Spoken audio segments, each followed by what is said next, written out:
നമ്മൾ കൊടുത്ത പരാതികളിൽ ഒന്നിനു പോലും ഇപ്പോഴും തീർപ്പുണ്ടായിട്ടില്ല. മുഖ്യമന്ത്രി തന്നെ ആവർത്തിച്ച് പറഞ്ഞത് 150 കേസുകൾ സ്വർണ്ണക്കള്ളക്കടത്തുമായി ബന്ധപ്പെട്ട് കരിപ്പൂർ പോലീസ് രജിസ്റ്റർ ചെയ്തിട്ടുണ്ട് എന്നാണ്. എൻ്റെ അടുത്തുനിന്ന് മൊഴിയെടുത്ത IG-യോട് ഞാൻ അന്ന് പറഞ്ഞത്, ഈ 150 കേസിൽ ഒരു 10 പേരെ നിങ്ങൾ വിളിക്കുക റാൻഡമായിട്ട്. നമ്മൾ ആരുടെയും പേര് പറയുന്നില്ല. പോലീസ് റെക്കോർഡിലുണ്ടല്ലോ, FIR ഉണ്ടല്ലോ, കേസുണ്ടല്ലോ.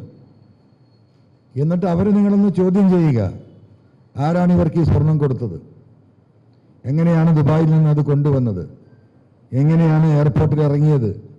കസ്റ്റംസിൽ നിന്ന് എങ്ങനെയാണ് അവർ പുറത്തിറങ്ങിയത്? പുറത്ത് എവിടെ വെച്ചാണ് പോലീസ് അവരെ അറസ്റ്റ് ചെയ്യുന്നത്? എങ്ങനെയാണ് അറസ്റ്റ് ചെയ്തത്? അറസ്റ്റ് ചെയ്തിട്ട് അങ്ങോട്ടാണ് കൊണ്ടുപോയത്? എവിടെ വെച്ചാണ് സ്വർണം കണ്ടെടുത്തത്? ഈ സ്വർണം എവിടെ കൊണ്ടുപോയി ഏത് തട്ടാൻ സ്വർണ്ണപ്പണിക്കാരൻ്റെ അടുത്താണ് ഒരുക്കിയത്? എത്ര ഗ്രാം സ്വർണമായിരുന്നു ഇവർ കൊണ്ടുവന്നത്? എത്രയാണ് കോടതിയിൽ കൊടുത്തിട്ടുള്ളത്? ഈ 10-12 കാര്യം നിങ്ങൾ ചോദിച്ചാൽ മതി. അപ്പം നിങ്ങൾക്ക് വ്യക്തമാകും ഞാൻ ഈ തന്ന പരാതിയിൽ കഴമ്പുണ്ടോ ഇല്ലയോ എന്ന്. പത്രക്കാർ കൂടി ഉണ്ടല്ലോ. ഈ നിമിഷം വരെ ഇപ്പം 25-ാം തീയതി സമയം 11 മണിയാണ്. ഈ നിമിഷം വരെ ഒരാളെപ്പോലും വിളിച്ച് ചോദ്യം ചെയ്യാൻ, അന്വേഷിക്കാൻ ഈ പറയുന്ന സ്പെഷ്യൽ ഇൻവെസ്റ്റിഗേഷൻ ടീം തയ്യാറായിട്ടില്ല. ജനങ്ങൾ നിങ്ങൾ മറന്നുപോകും, പത്രക്കാർ മറക്കും, അടുത്ത ഇഷ്യൂസ് വരും. അപ്പം കാലം കൊണ്ട് മറക്കാൻ കഴിയാത്തതൊന്നുമില്ല. ആ കാലം കൊണ്ട് മറപ്പിച്ചുകൊണ്ടിരിക്കുകയാണ് പിണറായി. SP ഓഫീസിലെ മരമുറി നിങ്ങളൊന്ന് ആലോചിക്കണം. ഒരു ക്യാമ്പ് ഓഫീസിൻ്റെ മുറ്റത്ത് നടന്ന മരം മുറിച്ച് 2 ദിവസം കൊണ്ട് തെളിവ് കിട്ടും. ഇതിൻ്റെ എല്ലാ തെളിവും കൊടുത്തു. ഒരു അന്വേഷണം എവിടെ എത്തിയിട്ടില്ല. എത്തിയാൽ എന്താണ്? 2 IPS സ്ഥലത്തിരിക്കാൻ കഴിയില്ല. സസ്പെൻഷനും ഡിസ്പെൻഷനും കളവ് കേസൊക്കെ വരും. ഇവിടെ നിങ്ങളുടെ പ്രിയപ്പെട്ട ADGP അജിത് കുമാർ ഈ ചങ്ങാതി 2016 ഫെബ്രുവരി 18-ാം തീയതി 33,80,000 രൂപ കൊടുത്തൊരു ഫ്ലാറ്റ് വാങ്ങുന്നു സ്വന്തം പേരിൽ. ആധാരത്തിൽ എഴുതിയിരിക്കുന്ന ഡെസിഗ്നേഷനിൽ IG ഓഫ് പോലീസാണ്. 10ാമത്തെ ദിവസം ആ ഫ്ലാറ്റ് വെക്കുന്നു 65 ലക്ഷത്തിന്. ആധാരത്തിൽ രേഖപ്പെടുത്തിയിട്ടുള്ള സംഖ്യയാണ്. ഒരു പൈസ ബാങ്ക് വഴി കൈമാറിയിട്ടില്ല. ഏതെങ്കിലും ആധാരം ചെയ്ത് കിട്ടുമോ? സർക്കാർ നിശ്ചയിച്ച വില ചെക്കോ DD-യോ ബാങ്ക് ട്രാൻസ്ഫറോ ചെയ്യാതെ ഏത് അധികാരിയാണോ ഒപ്പിട്ട് തരിക? 33,80,000 കള്ളപ്പണം കൊടുത്ത് ഭൂമി വാങ്ങുന്നു, ഫ്ലാറ്റ് വാങ്ങുന്നു. 10 ദിവസം കഴിഞ്ഞ് 65 ലക്ഷം രൂപക്ക് ഈ ഫ്ലാറ്റ് വിറ്റ് അതേ കള്ളപ്പണം വേറൊരു പാർട്ടിയിൽ നിന്ന് വാങ്ങുന്നു. ഒരു ദിവസം കൊണ്ട് DGPക്ക് അന്വേഷിച്ചിട്ട് ഇദ്ദേഹത്തിൻ്റെ പേരിൽ സസ്പെൻഡ് ചെയ്യാം, ക്രിമിനൽ കേസ് എടുക്കാം. ഇതൊരു അന്വേഷിച്ചിട്ടില്ല. കവടയാറിലെ വീട് അന്വേഷിച്ചിട്ടില്ല. ചെറിയ ഉദാഹരണം സൂചിപ്പിക്കുക. അങ്ങനെ പലതും. മാമി കേസ് എവിടെ എത്തിയിട്ടില്ല. എൻ്റെ പഞ്ചായത്തിലെ വെടിയുണ്ട് കൊണ്ട് മരിച്ച റിജാൻ ബാസിൽ എന്ന് പറഞ്ഞ കുട്ടിയുടെ കൊലപാതകം എവിടെ എത്തിയിട്ടില്ല. അപ്പൊ ചുരുക്കി പറഞ്ഞാൽ ഒരു കാര്യവും എവിടെ എത്തിയിട്ടില്ല. കാലം കൊണ്ട് ഇതിനെ മറക്കാൻ ശ്രമിക്കുന്നു. കാലം എല്ലാം മായ്ച്ചു കളയും എന്ന വിശ്വാസത്തിൽ പിണറായിയും സംഘവും മുന്നോട്ട് പോവുകയാണ്. അവിടെയാണ് തെരഞ്ഞെടുപ്പ് കയറി വരുന്നത്. നമ്മളെ സംബന്ധിച്ച് നമ്മൾ പറഞ്ഞുകൊണ്ടിരിക്കുന്ന ഈ ആശയങ്ങളോട് ജനങ്ങൾ എങ്ങനെ പ്രതികരിക്കുന്നു എന്ന് അറിയാൻ വളരെ പെട്ടെന്ന് നമുക്ക് കിട്ടിയ ഒരു രാഷ്ട്രീയ സാഹചര്യമാണ്. നമ്മൾ കൂടിയാലോചന നടത്തിയപ്പോൾ മത്സരിക്കണമെന്ന് തീരുമാനമുണ്ടായി.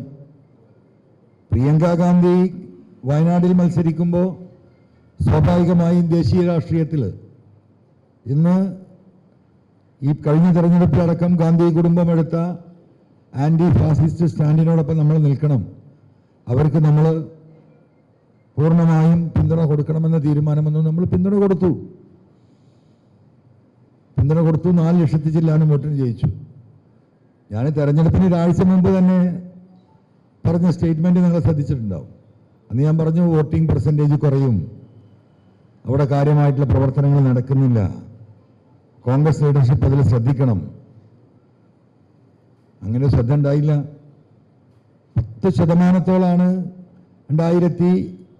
2024 രാഹുൽ ഗാന്ധിയുടെ തെരഞ്ഞെടുപ്പിൽ നിന്നും കുറവ് വന്നത്. അല്ലെങ്കിൽ ഒരു 6 ലക്ഷത്തിലേക്ക് അത് ഉയരുമായിരുന്നു. അപ്പോഴും ഞാൻ പറഞ്ഞു, നിലമ്പൂർ, വണ്ടൂർ, ഏറനാട്, വയനാട് പാർലമെന്റിൽ പറ്റ 3 മണ്ഡലം.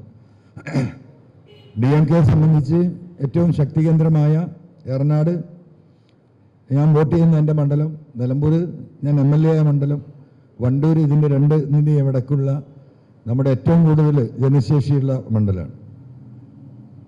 റിസൾട്ട് വന്നപ്പോൾ എന്താ സ്ഥിതി? ഈ 3 മണ്ഡലത്തിലുമാണ് ഏറ്റവും കൂടുതൽ വോട്ട്. നിലമ്പൂരിൽ കഴിഞ്ഞതിനേക്കാൾ 10,000 വോട്ട് വർദ്ധിച്ചു, വണ്ടൂരിൽ 13,000 വോട്ട് വർദ്ധിച്ചു, ഏറനാടിലും ഏകദേശം 12,000 വോട്ട് വർദ്ധിച്ചു. ഇപ്പം അത് അംഗീകരിക്കുന്നുണ്ട്. ഞാനിവിടെ വന്നിട്ടൊരു വാർത്ത കേട്ടുകൊണ്ടിരിക്കുന്നു. ബഹുമാനപ്പെട്ട കെ മുരളീധരൻ റിപ്പോർട്ടർ ചാനൽ അരുണുമായിട്ടുള്ള സംവാദമാണ്. അതിൽ അദ്ദേഹം പറഞ്ഞെന്താ, അൻവറിൻ്റെ സ്ഥാനാർത്ഥിത്വമാണ് പ്രശ്നമായത്, വോട്ടുകൾ ചിതറിപ്പോയി. അൻവർ പിണറായിക്കെതിരെ പറഞ്ഞ പിണറായിസത്തിൻ്റെ വോട്ടുകൾ ആൻറ്റി പിണറായി, ആൻറ്റി ഗവൺമെൻറ് എന്ന നിലക്ക് കുറേ വോട്ടുകൾ 13,000-ഓളം വോട്ട് BJPയിലേക്ക് പോയി, 9,000 വോട്ട് കോൺഗ്രസ് സ്ഥാനാർത്ഥിയിലേക്ക് പോയി, 3,900 വോട്ട് നമ്മൾ പിടിച്ചു.